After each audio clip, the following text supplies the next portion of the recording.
When I think of the British military, I think big, powerful, cutting-edge technology, but they're just not necessarily adding 100,000 troops to the British military. They just kind of keep upgrading everything and staying cutting edge. Hello, welcome back. The video today is how has the UK become the 4th largest defense spender? Pretty massive. And take note that this video is about 2 years old, so I really don't know where they stand now. I'd assume still 4th or 5th maybe. And I've heard a lot of things about cuts, and I'm kind of all over the place with, I do see all these beautiful technologies. They're completely state of the art. New aircraft carriers, working on the Challenger 3, so on and so forth. But at the same time, I do hear on stories and sometimes in the comments that defense spending has been cut or has been pushed back or kind of just stalled for a long time, something along those lines. So this will be an interesting video. Once again, 2 years old, but let's just jump into it. Hopefully chock full of good information. So let's all learn together and let me know updates as of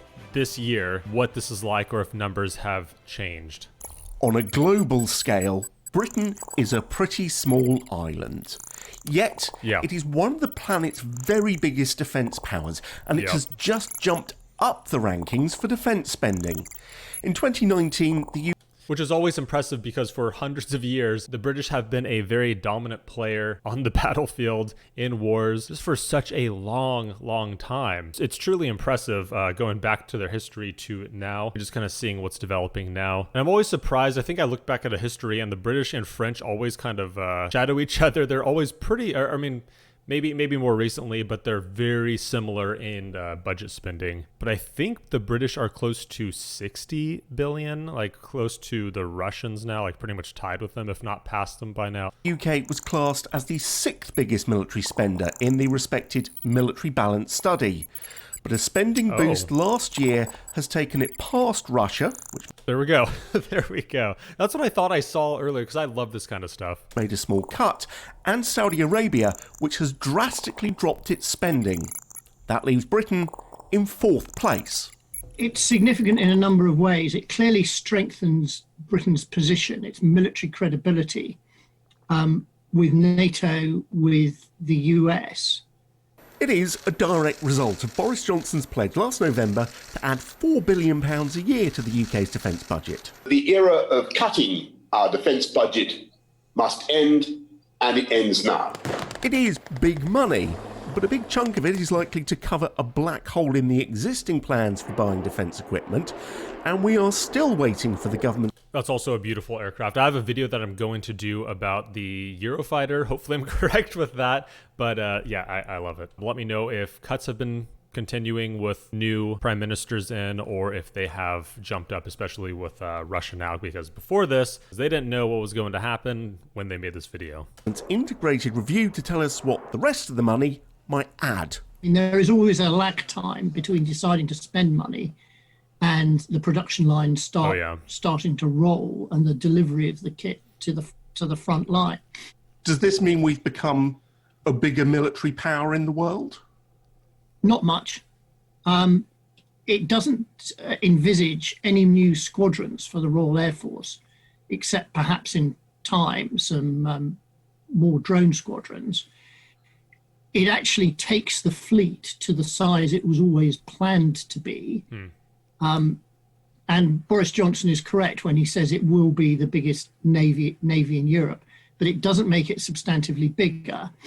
And it doesn't increase the size of the army in terms of the number of deployable ground or air manoeuvre brigades. And despite the extra billions, there is a steady stream of reports suggesting conventional forces may be cut in the review to pay for new military technologies.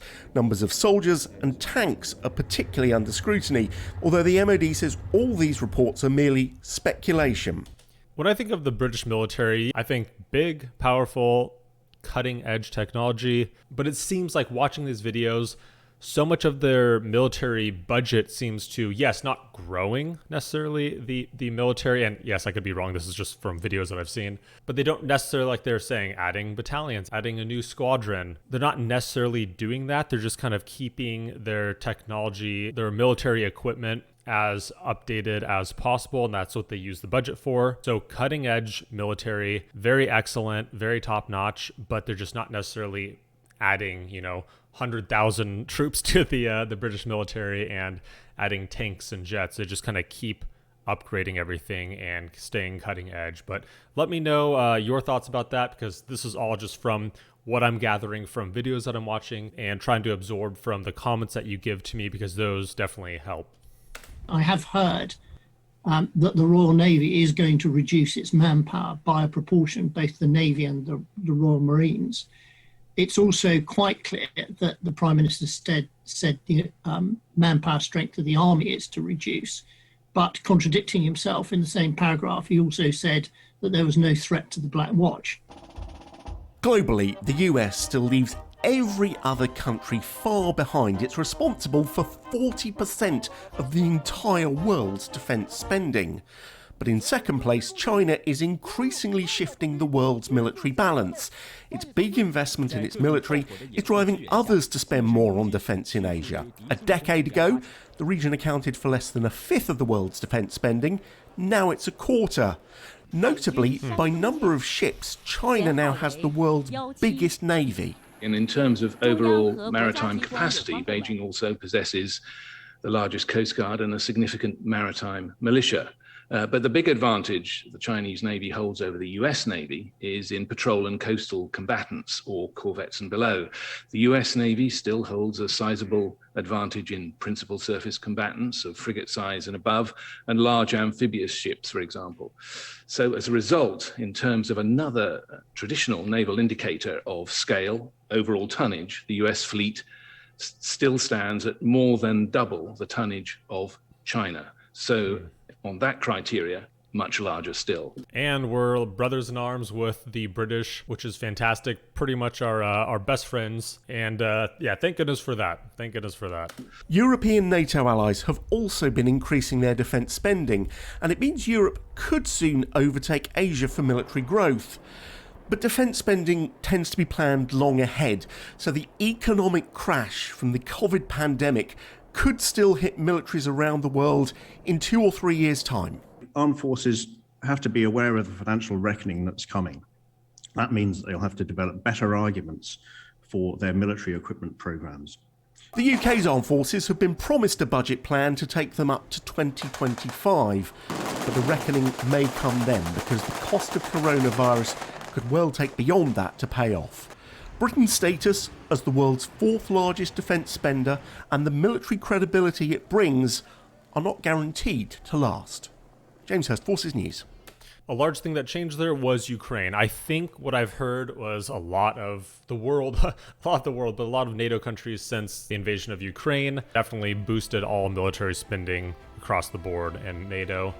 There we go, that's a good place to stop it. It is very comforting, though, to know that the British and the US are such close allies. But I'd like to hear your thoughts on this. What do you think? Correction on any of the numbers or updated numbers, because it's 2 years old. And I feel like there's a general consensus with the British public, maybe it's just me thinking it, you're proud to support and put money in and grow the British military. Like here in the US, we are very proud to support the military, love pumping money into the military, keeping it strong. Like the saying goes, the best kind of defense is offense, or at least building a powerful military to deter anything in the future. But please let me know anything you can. Thank you for joining. Thank you for making it this far, and have a good rest of your day.